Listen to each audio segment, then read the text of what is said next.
Tonight, a year after the Danforth mass shooting. Every day just gets harder. Stories of loss, community, and resilience. How lucky I am to be alive, because I couldn't have been closer. Could not have been closer to him. She came face to face with the gunman and survived. Her story in our Sunday interview. I'm just shocked nothing has been done. Bags stolen right off the carousel at one of Canada's busiest airports. Is Vancouver doing enough to stop thieves? It is a huge honor for me to introduce you to the incredible Simu Liu. And Marvel unveils its first Chinese superhero, and the star, he's Canadian. This is The National.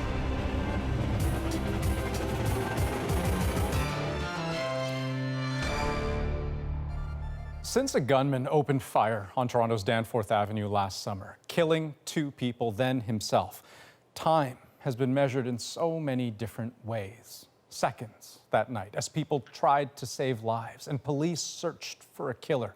Later, it was measured in days until the funerals and in months-long rehab for painful injuries amid the ever-mounting messages of love. Tomorrow, though, will be a major moment for everyone involved. 1 year since the panic, the chaos of that night. Today, an official memorial was held, another step in a long, long healing process. Here's Natalie Nanowski. Every day I'll wake up and hope that it's a nightmare, and then I just realize that she's gone. 1 year ago, Quinn Fallon lost her sister. Reese was out for ice cream with friends when she was shot.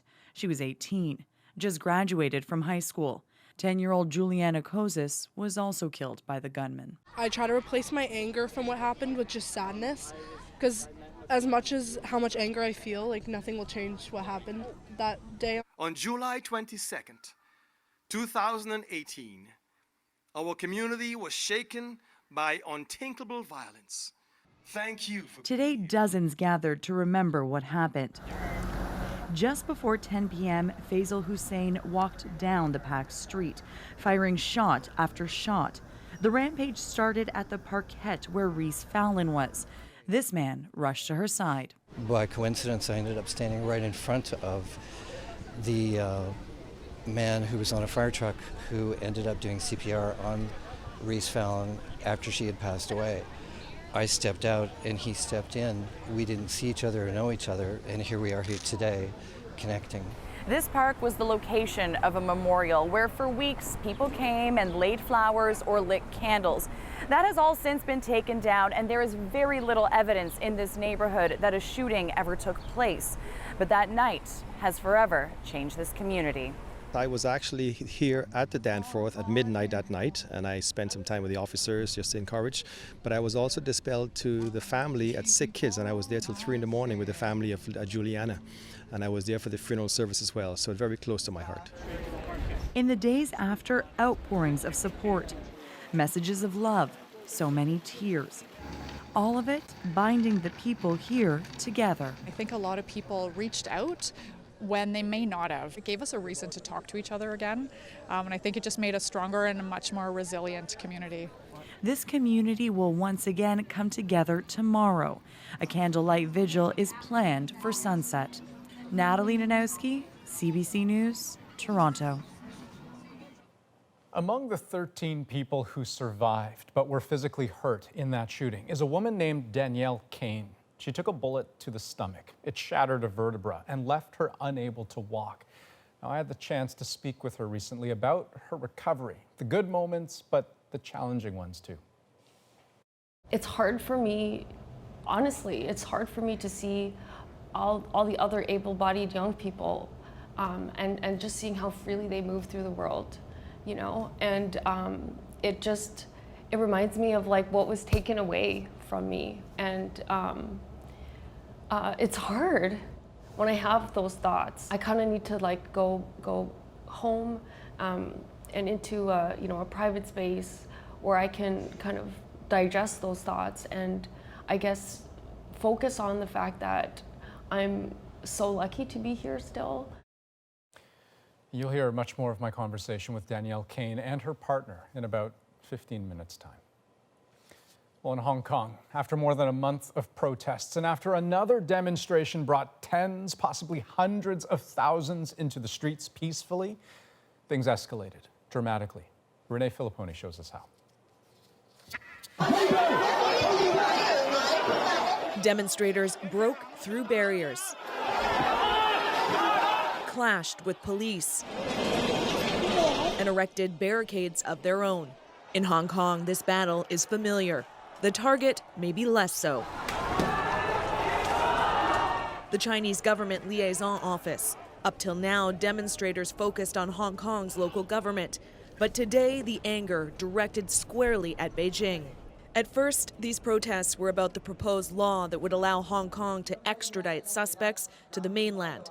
Now there are multiple demands, including full universal voting rights. To convey to the government of the Hong Kong Special Administrative Region and the world our firm and reasoned commitment to safeguard our freedom. After hours of struggling to get control of the situation, police responded with tear gas and rubber bullets. And protesters faced new danger. Unverified video broadcast by local media from a subway station away from the city center captured men in white shirts seeming to target demonstrators. At least 36 people were sent to hospital. Police say they condemned the violence at the subway station and from protesters on the streets, saying they'd investigate both. The sense now, after 6 weeks of unrest, the situation in Hong Kong is getting more unpredictable and explosive.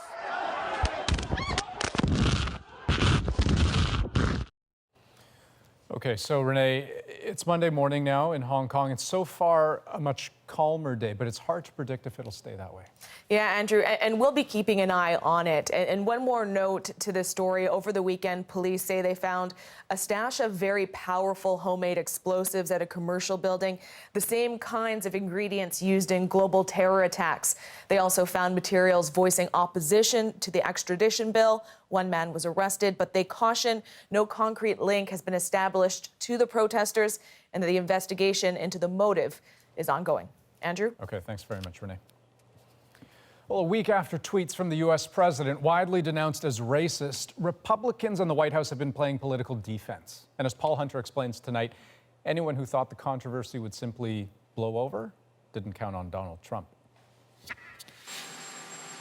Singling out again 4 women, all congressional Democrats, all Trump critics, and lost on no one, all women of color, tweeted Donald Trump today, "I don't believe the 4 congresswomen are capable of loving our country."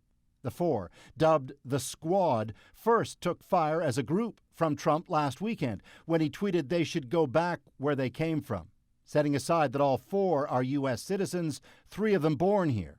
It sparked a fresh round of accusations against Trump, continuing this morning. This is a guy who is worse than a racist. He is actually using racist tropes and racial language for political gain. He's trying to use this as a weapon to divide our nation against itself. Countered Trump advisors today. I think the term racist has become a label that is too often deployed by the left, Democrats in this country, simply to try to silence and punish and suppress people they disagree with, speech that they don't want to hear. The reality is that this president has been a president for all Americans. Polls suggest most Americans oppose Trump's message on this, but at a rally Wednesday in North Carolina, plenty in so-called Trump Nation seemed just fine with it.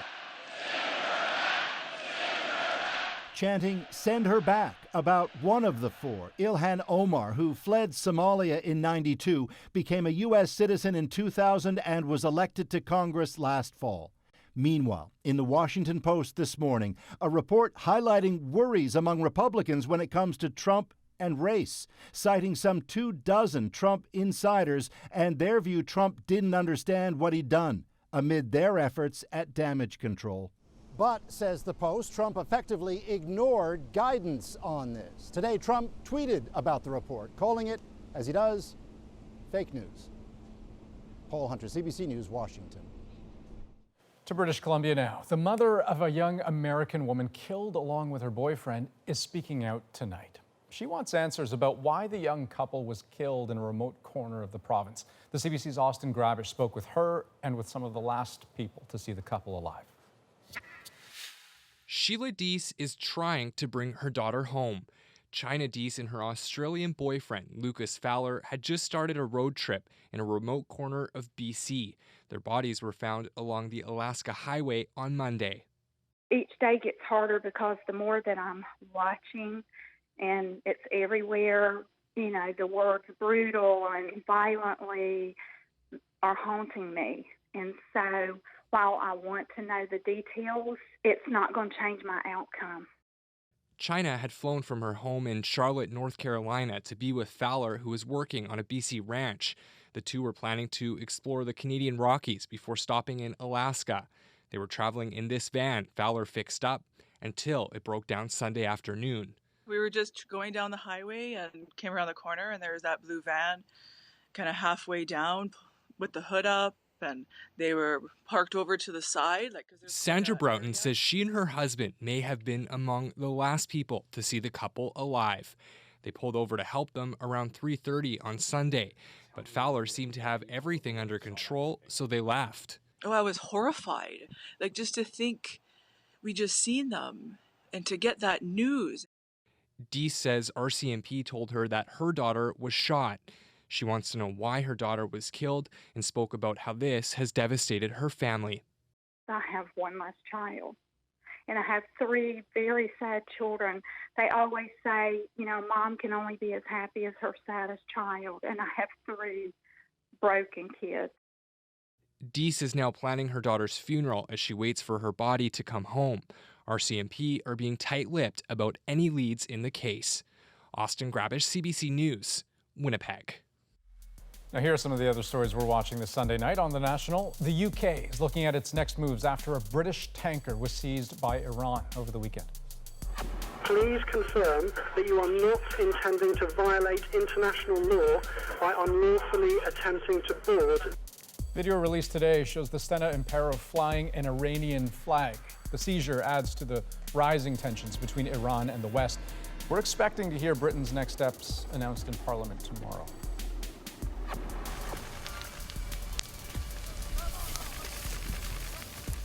In Portugal, people are trying to battle wildfires any way they can. Here, using buckets to fight the flames closing in on their communities. Several fires broke out yesterday northeast of Lisbon. Officials say there are more than 1,000 firefighters on the ground.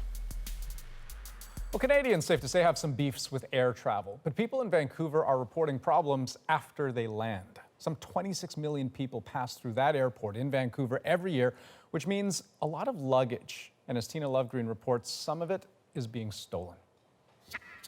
Have you rented this before, Jocelyn? Yes. Scrambling to piece together equipment for her upcoming show wasn't part of the plan for musician Jocelyn Pettit. It had all my valuable and highly specialized music equipment, custom dance shoes, everything I need for my livelihood, really. Last Sunday, Pettit was flying home from Glasgow via Toronto. But when she got to Vancouver International Airport, her suitcase was nowhere to be found. I got to the carousel as soon as I could and was watching the luggage chute for my bag, and I waited for 40 minutes and it didn't show up. Air Canada staff told her they suspect her bag was stolen. She says Richmond RCMP reviewed surveillance footage that confirmed just that. They saw the suspect coming up to the baggage carousel, taking 2 bags and leaving. And the suspect was coming from the non-passenger direction. Police told CBC News that they suspect the man stole the bag and fled on the SkyTrain. This is the security concern. Anyone can just walk into the domestic section here at YVR without having a ticket or going through security, and then just make their way into the baggage claim area. And once they're here, they can go hang out at the baggage carousel and have access to any suitcase they want. YVR has put up these signs and put up swinging gates at some, but not all, access points. And it's not the first time this has happened.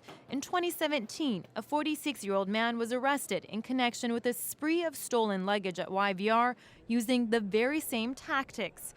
The RCMP says it's putting more plainclothed and uniformed officers at YVR to fight luggage theft. I'm just shocked nothing has been done. More than anything, I just want this to not happen to other people. YVR says it has multiple layers of security protocol in place and is always looking for ways to improve. But the security measures aren't good enough for Pettit, who's left fighting to get compensation and gearing up to perform with borrowed equipment. Tina Lovegreen, CBC News, Vancouver. Well, ahead tonight, an emotional tribute as Roy Halladay gets his place in the Baseball Hall of Fame. But first, a survivor of the Danforth shooting shares her story of struggling to heal and stay hopeful after the horror. I thought I might feel afraid, but instead I feel stronger. I was like bleeding and broken there, and now I've been put together and I'm on the path to recovery.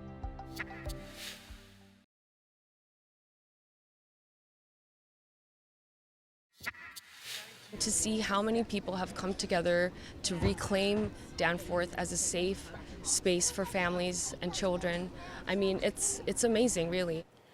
Danielle Kane is one of the 13 people who were injured almost exactly a year ago when a man opened fire on a busy Toronto street. 2 people, Reese Fallon and Juliana Kozis, were killed. Now, ahead of the anniversary tomorrow, a ceremony was held today to honor all those who were affected. And that shooting on the Danforth changed a lot of lives, Kane and her partners among them. They were out at a restaurant celebrating a friend's birthday in that crowded neighborhood when the unthinkable happened.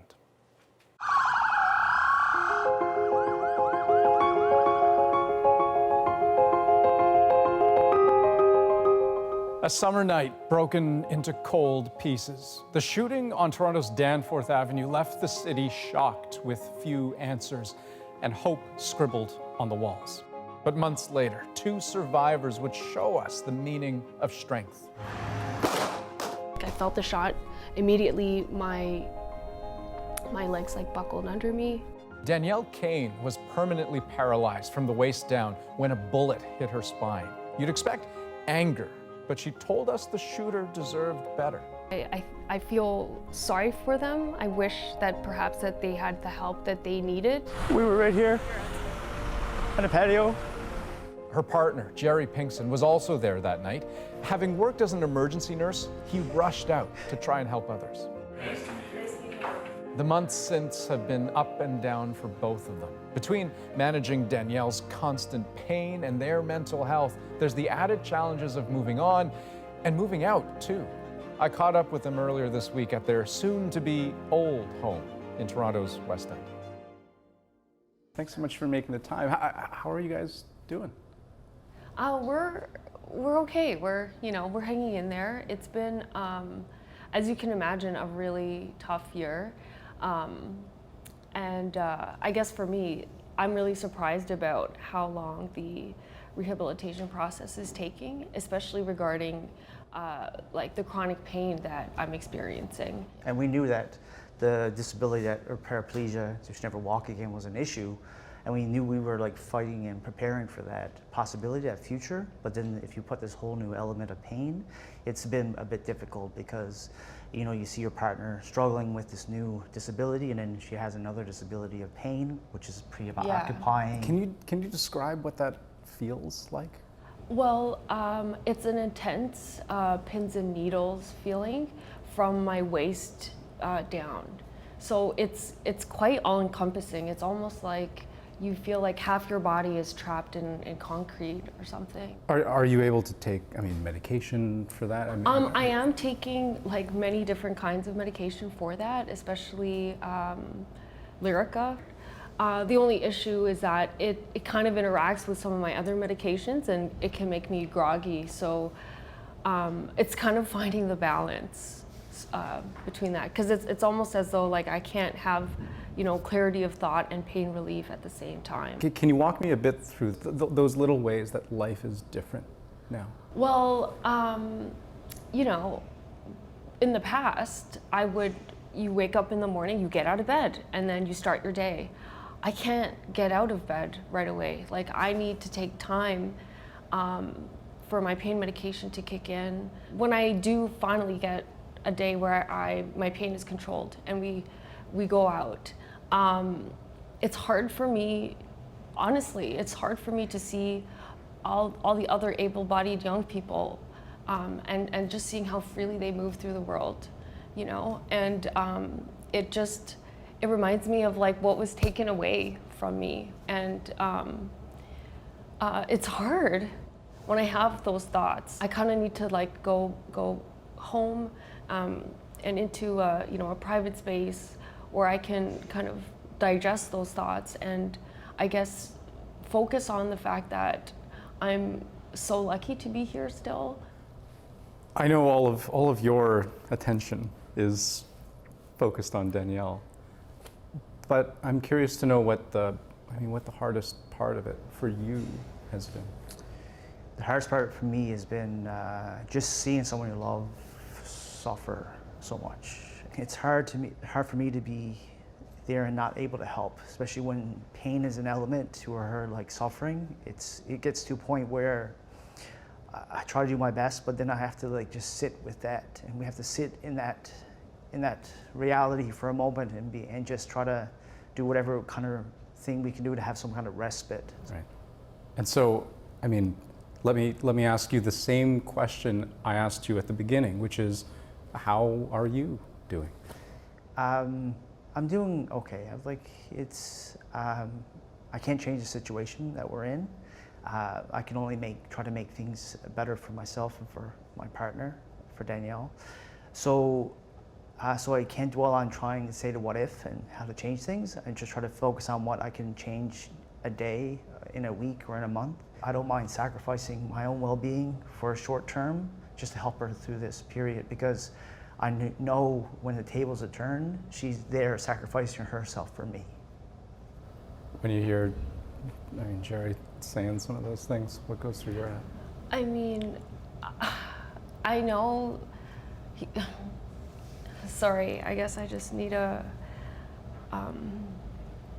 moment.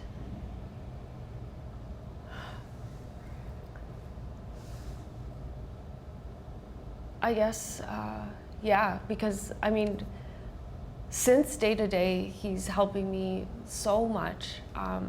I feel guilty. I feel like I feel like a burden sometimes. And he does such a good job of, letting me know that that's not the case whatsoever. And, I can't wait until I'm better so I can, contribute a lot, like more to our lives and to this team that we have.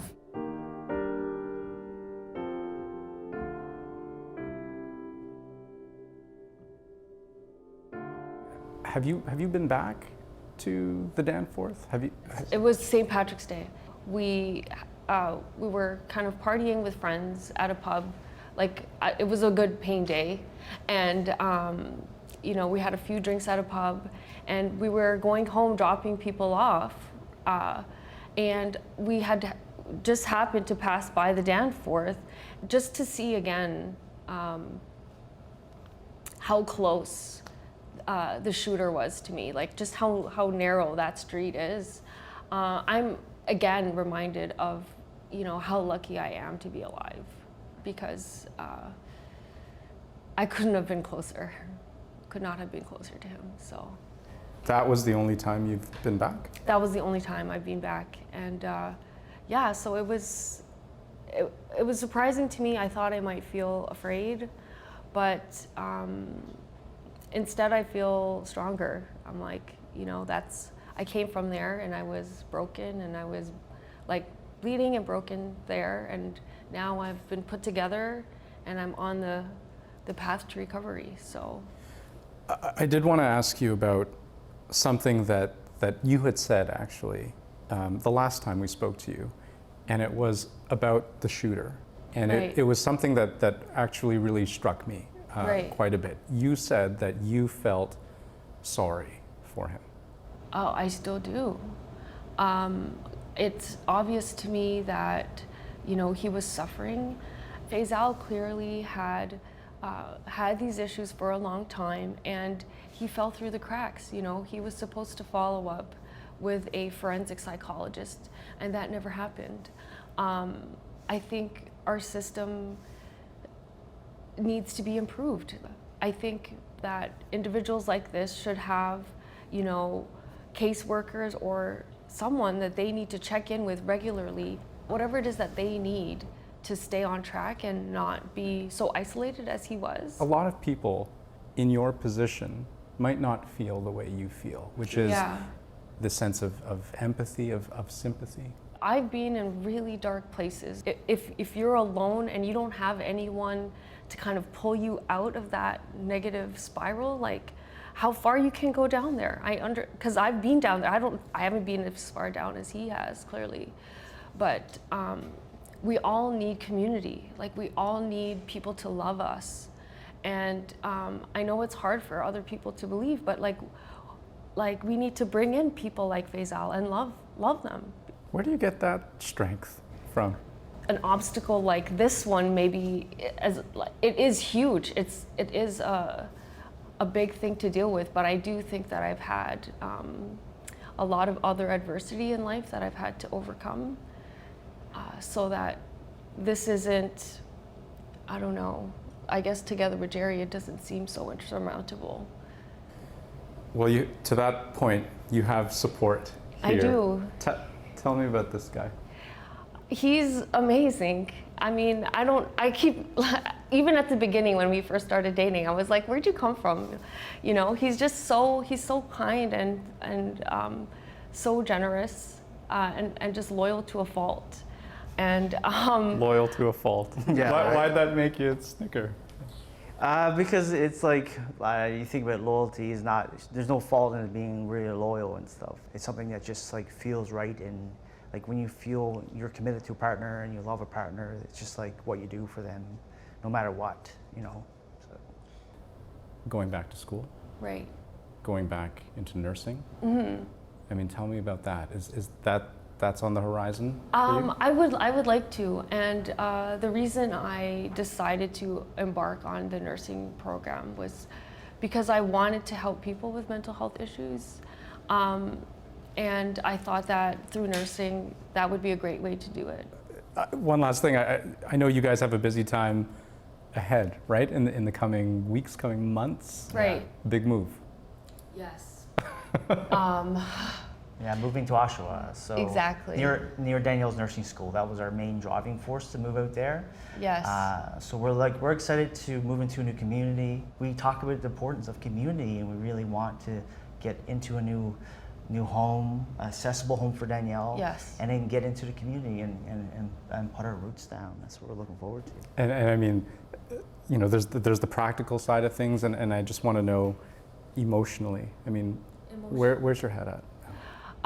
Emotionally, I mean, where my head is at changes like hour to hour, you know, but what I'm turning to a lot is mindfulness and meditation.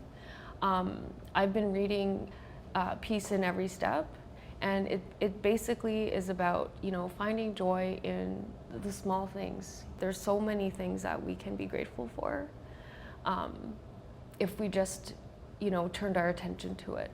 It's just about turning your attention to those little joyful moments in your day and all those good elements in your life. Well, that's a beautiful thought to end on. Yeah. Danielle, I and everyone watching, and Jerry, wish you all the best. Thanks so much for taking the time. Thank you. It was a wonderfully eye-opening experience to speak with those two. Now, of course, you know, one of the big questions in all of this is why? Why did Faisal Hussein go on this shooting spree in the first place? Toronto police have admitted we may never know the answer to that. Last month, they put out a report detailing Hussein's years-long battle with mental health and behavioral problems, including assessments done as early as grade 4 that showed intellectual deficiencies and a fascination with death and violence. When police raided the apartment he shared with his parents after the shooting, they found drugs and ammunition but no proof that he had been radicalized or that anyone else was involved. Okay, we have a lot more still to come tonight, including a bittersweet moment for the family of the late Roy Halladay. Plus, this is just the craziest dream. From Kim's Convenience to Marvel's first Chinese superhero, the Canadian star set to break new boundaries. Next. First, though, a look at a story you'll see here tomorrow night about a little boy diagnosed with a rare genetic disorder. Ioanna Remiliotis caught up with his parents as they fight to raise enough money to pay for the treatments he desperately needs. Here's a preview. Ready? 1, 2, 3. Keep going. 4. Nice. 5, 6. Keep going, Michael. 7. For Michael, 8. gene therapy could halt or even reverse the degeneration that has already set in. Keep going. One more step. But at a staggering cost. Terry and Georgia have to fund the research that could save their son's life. Ready? Let's do some pushing. How much money do you guys have to come up with? Our piece that we have to raise is $3 million in a year. In a year? In a year. So the year is because we want them to come up with the gene therapy as soon as possible for Michael. The earlier, the better. So if the progression stops when he's 2, then that would be amazing.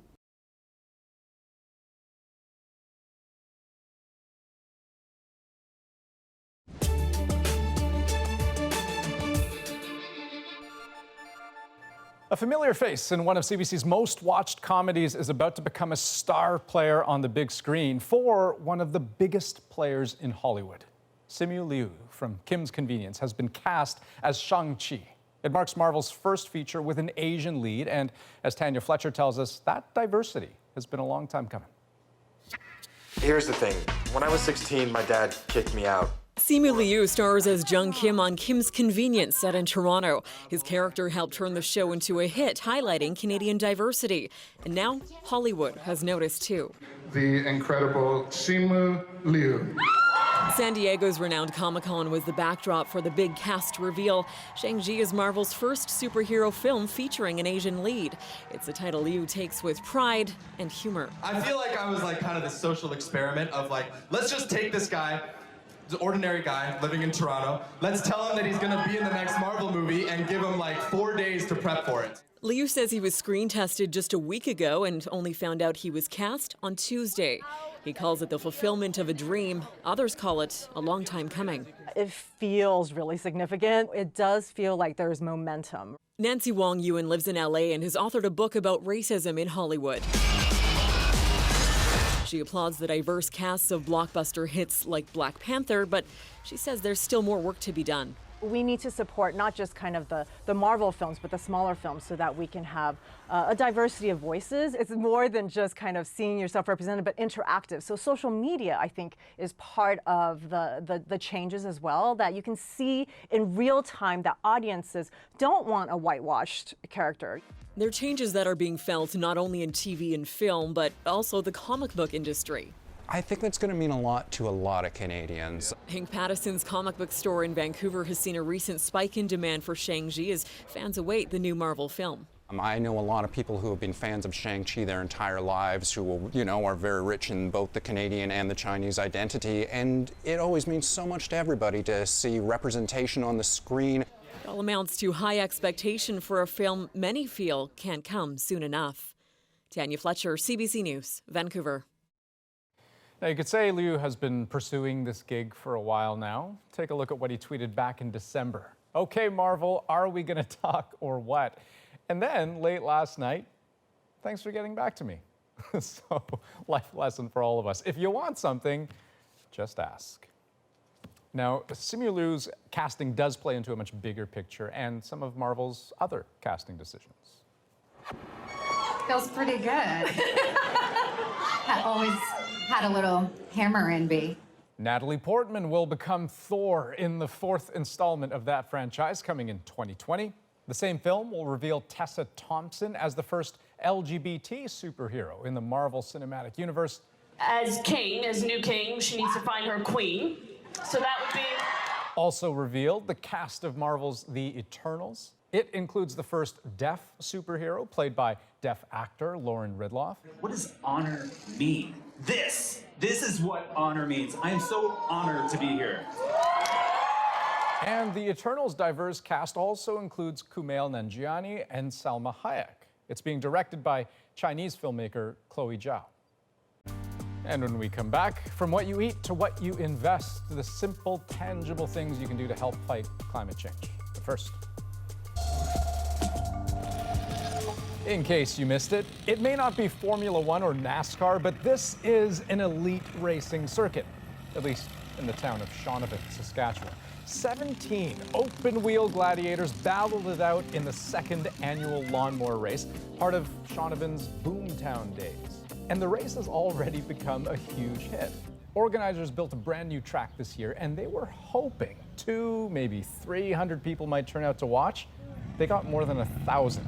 And no wonder. It is loud, it is fun, it's hilariously over the top, and even though, yes, they're lawnmowers, they can go pretty damn fast.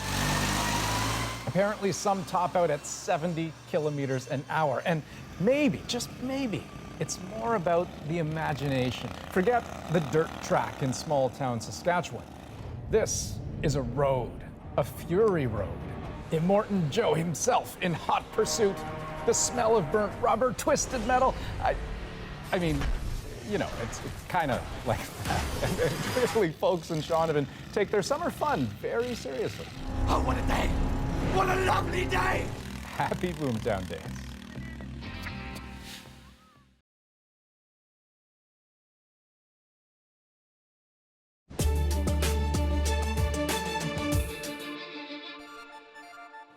This prize is not only for me, this is for the whole Fridays for Future movement, because this we have achieved together.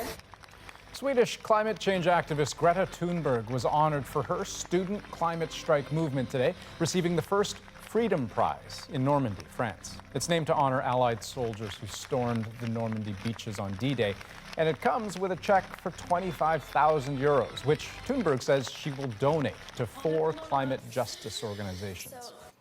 Now, from planting trees to taking fewer flights, there are all kinds of ways everyday people like you and me can lower their carbon footprints, including some that maybe aren't so obvious. Tonight, we revisit a story from David Common, laying out just a few of the everyday choices that can have an impact.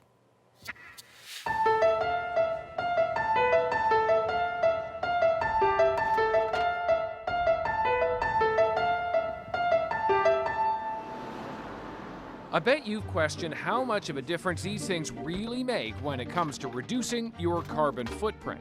But what can you do now to actually help? Here's an example you might not have thought of to sink your teeth into. Hungry? Well, whatever you eat has a carbon footprint. You probably heard beef has one of the biggest, though most of us don't have one ingredient meals. Take, for instance, a lunchtime staple, the sandwich. Of course, a UK study actually looked at the carbon footprints of sandwiches, and Adisa Adzapagic is one of the authors. Adisa, what are the sandwiches we should avoid? Well, the sandwich that you should avoid is ham and cheese, and also a breakfast sandwich, which contains bacon, sausage, and an egg. Okay, so what if I suddenly went vegan and I took the ham out, I took the cheese out, and then I'm just left with the tomato and the lettuce? Is that okay? Apart from the taste, that should be okay, but it depends how tomato is grown. So in the UK, for example, most of the tomato is grown in greenhouses, and that requires energy, which means that the carbon footprint of tomato is really high. Oh. So just to give you an example, 1 kilogram of tomatoes would have 10 kilograms of CO2 equivalent emitted into the atmosphere. So that is 10 times more than its own weight. But if we imported tomato from Spain, where it's grown in open fields, then the carbon footprint is lower, even when you account for the transportation. So what can Canadians take away from your study? We have a choice in terms of the type of food that we eat. So generally less meat. And if you make a sandwich at home, you will normally halve the carbon footprint of your sandwich. If you do buy, packaging is a consideration, and you never guess what the best one is when it comes to carbon footprints. It's styrofoam of all things. It's lightweight, easy to produce, easy to transport. A University of Manchester study says it has 1.5 times less carbon footprint than aluminum, 3 times less than clear plastic. If you move into something like paper, well, that's okay so long as you actually compost it. Now, these are numbers specific to the United Kingdom, but reusable is always good so long as you reuse it. Don't lose your container. You got to use something like this 18 times to equal the carbon footprint of that styrofoam. If you move on to glass, hey, that's great, but you got to reuse it even more because of how carbon intensive it is to produce something like this.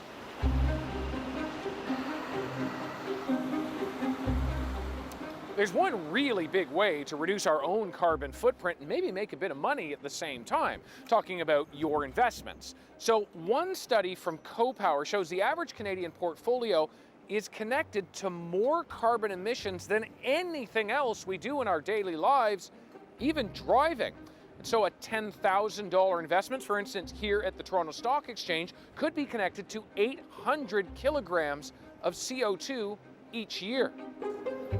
That's the equivalent of driving 3,000 kilometers in a car, tumble drying 332 loads of laundry, or eating 264 quarter-pounder hamburgers.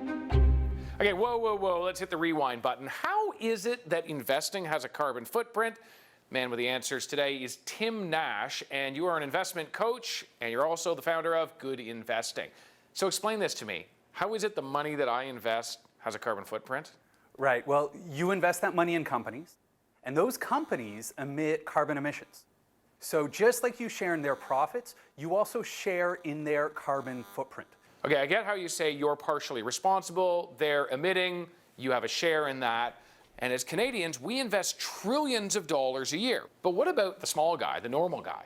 When it comes to regular investors like you and I, right, the first step you're going to want to take is to speak to your financial advisor, whoever you're working with, and ask some tough questions. See whether they have socially responsible investments available. But am I giving up returns by going with one of those? Not at all. All the studies have shown that you can do just as well, if not a little bit better, by investing in companies that are reducing their carbon emissions and by getting fossil fuels out of your portfolio, what we call divestment. We've started to see the smart money move in this direction. Canadian Pension Plan, Ontario Teachers Pension Plan, they're all moving in this direction. What I'm worried about is that if you own the companies that have those high carbon emissions, they're not going to be as profitable in the future, and regular investors might end up suffering as the broader economy moves in this direction.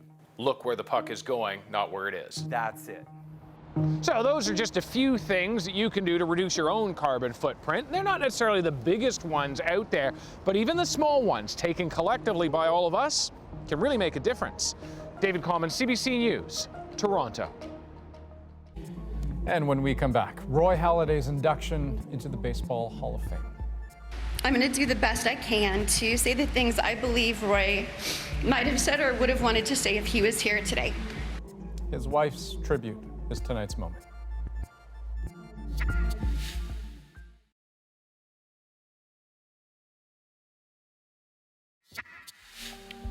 A bittersweet moment for the friends and family of Roy Halladay. After his tragic death in a plane crash, the former Blue Jays pitcher was inducted into the Baseball Hall of Fame.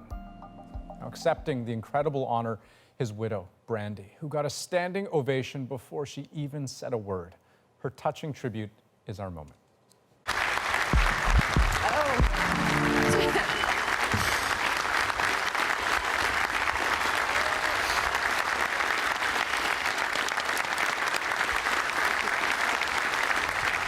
This is not my speech to give. I'm going to do the best I can to say the things I believe Roy might have said or would have wanted to say if he was here today. Both of the teams that we were blessed to be a part of, the Blue Jays and the Phillies. Thank you for allowing us to grow up, to fail over and over, and finally learn how to succeed within your organizations. When Braden, Ryan, and I decided that Roy would be inducted into the Hall of Fame with no logo on his hat, Both teams quickly reached out to us, telling us how proud they were of that decision, validating the choice that we knew in our hearts was right, was in fact the correct one.